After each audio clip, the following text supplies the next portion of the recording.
네,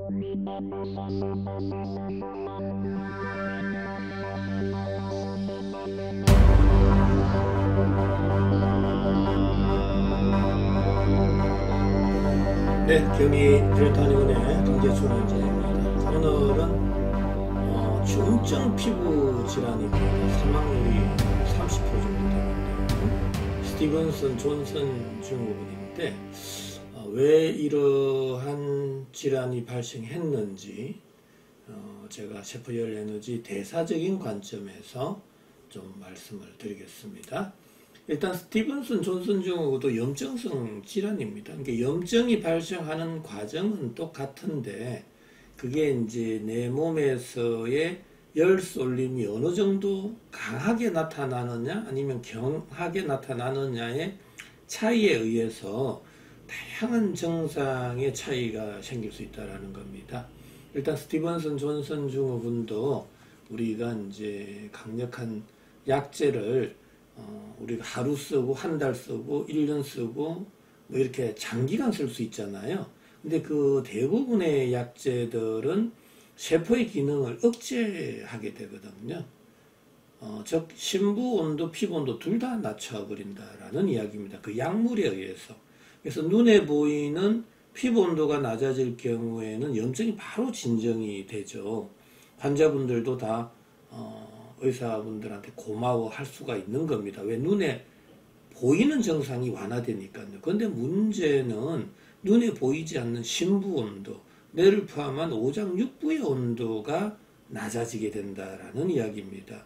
자, 이러한 그러면 약제를 계속 쓰게 된다라면 심부 온도는 계속 낮아질 수 있잖아요. 자, 그러면은 세포 손상이 계속되고 있다. 세포의 기능 저하가 계속되고 있다는 의미예요. 그런 약물에 의해서. 그러면 세포 내 미토콘드리아에서의 ATP의 합성에 장애가 생기는 거죠. 그러니까 몸에서 열 발생량이 자꾸 줄어드는 거죠. 바로 그때 뇌를 포함한 오장육부의 온도, 심부 온도가 내려간다라는 이야기입니다. 자, 심부 온도가 내려가면 체온조절 정조 시상하부에서는 가만히 있지 않죠. 왜? 내 몸의 기능이 떨어지니까, 세포의 기능이 떨어지니까요. 그래서 세포를 빨리 정상화해서 건강을 되찾아야 되거든요. 그래서 낮아져 있는 심부 온도를 정상화시켜주는 방법 중에 하나가 모공을 닫아버리게 된다라는 이야기예요. 이 모공이 닫힐 때는 손발 끝에서 모공이 서서히 이렇게 닫히게 됩니다. 이러한 상태에서 우리는 다양한 또 밥을 먹고 활동을 하고 스트레스 받고 뭐 여러 가지 이제 일들에 노출이 되잖아요. 그러면은 몸에서 열은 발생하는데 그 열이 방출이 안 되는 거죠. 그럼 열이 방출이 안 되면 열 에너지는 어디로 가야 됩니까? 열 에너지는 대체적으로 전도, 대류, 복사, 정발 네 가지 타입으로 항시 높은 에너지 준위에서 낮은 에너지 준위로 이동을 하게 되거든요. 근데 모공이 닫혀 놓으니까 열이 전신으로 골고루 분산, 방출이 안 되는 거죠. 그러면 구멍, 관절, 마찰이 많은 쪽으로 열이 이렇게 쏠리게 된다. 열 쏠림 현상이 생기고 그 쏠림 부위에 열 에너지의 중첩 교차 현상이 생기게 된다. 바로 열 에너지 중첩 교차된 부위가 바로 염증이 되는 거고 그때 피부 온도가 올라가는 겁니다. 그런데 이 피부 온도가 너무 올라가느냐 아니면은 좀 적당히 올라가느냐의 차이가 다 있다라는 거예요. 그래서 이 스티븐슨 존슨 증후군은 이 피부 온도가 너무 올라간 겁니다. 너무. 그래서 중증 염증성 증상들이 나타날 수 있고 뭐 발진, 발적, 홍반, 구진, 뭐 통증 이런 것들이 굉장히 심하다라는 겁니다. 다른 일반적인 습진, 뭐 아토피에 비해서. 그래서 이 온도가 너무 올라가면 표면 장력, 끌어당기는 힘은 약해지고 밀어내는 힘이 너무 강해지거든요. 그때 피부가 벗겨지는 거예요. 이 완전 표피가 박리가 된단 말이죠. 또 심한 경우는 괴사가 되고. 자, 이러한 증상이 내 몸 전체적으로 뭐 우리가 뭐 10%냐 뭐 30%냐 이제 이런 차이가 있을 수 있잖아요. 근데 한 10% 정도 이런 피부 내 몸 전신에서 표피 박리와 괴사가 생길 때는 스티븐슨 존슨 증후군이라고 그러고 뭐 이게 한 30% 정도 되잖아요. 그러면 독성 표피 괴사증이라고 하기도 합니다. 독성 표피 괴사증은 더 심해진 거죠. 그래서 이러한 과정 속에서 우리가 약재를 장기간 쓰면서 모공이 너무 다쳐버렸다.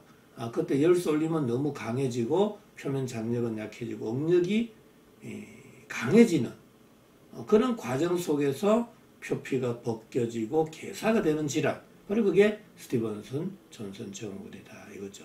자, 그럼 이런 증상을 치료하려면 우리는 이 낮아져 있는 이 몸속 온도는 끌어올리고 높아져 있는 피부 온도는 낮추고 닫혀져 있는 모공은 열어야 된다라는 이야기입니다. 자, 그래서 이러한 3대 치료 원칙에 준하는 치료 방법으로는 한방의 약물요법, 식이요법, 생활요법, 운동요법이 있습니다.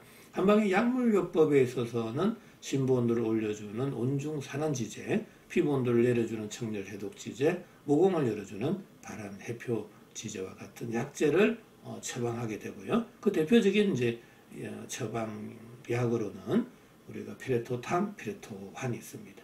자, 그리고 음식 하나하나가 너무나 중요합니다. 어떤 음식을 먹어야 될지 말해야 될지를 저는 영양학적 관점이 아닙니다. 세포열 에너지 대사적인 관점에서 환자분들이 오면 정확하게 설명을 해드리고 있습니다. 그래서 먹어야 될 음식은 적극적으로 드시고 먹지 말아야 될 것은 피해가면서 치료를 해야 치료기간이 월등히 단축이 되고 효과도 좋다라는 이야기입니다. 자, 그리고 이제 생활 습생도 중요하죠. 어떠한 환경에서 내가 잠을 자야 되고 또 어떻게 옷을 입어야 되고 이러한 심부 온도를 높이고 피부 온도는 낮추고 모공을 열어주는 이러한 부분들을 우리가 인체 물리학적 관점에서 제가 또 설명을 드리고 있습니다. 그리고 마지막으로는 운동인데요. 뭐 이제 어느 정도 급성기를 지나고 나면 회복기 때는 이제 서서히 좀 운동량을 증가시키면서 차근차근 빨리 회복을 시켜줘야 됩니다. 그래서 뭐 너무 급격한 운동은 할 수는 없겠죠. 너무 중증이라. 그래서 천천히 걷는 것부터 해서 서서히 땀이 날 정도로 운동을 하면 더 좋고요. 물에서 하는 운동 같은 경우는 가급적 피해 주셔야 됩니다.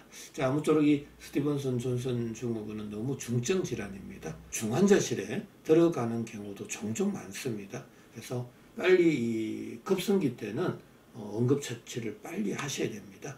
그리고 이제 한방 치료도 급성기 때 하는 게 아니라 우리가 이제 어느 정도 회복기 들어갔을 때 또 한방까지 치료하게 되면 너무나 효과를 보일 수 있다라는 이야기고요.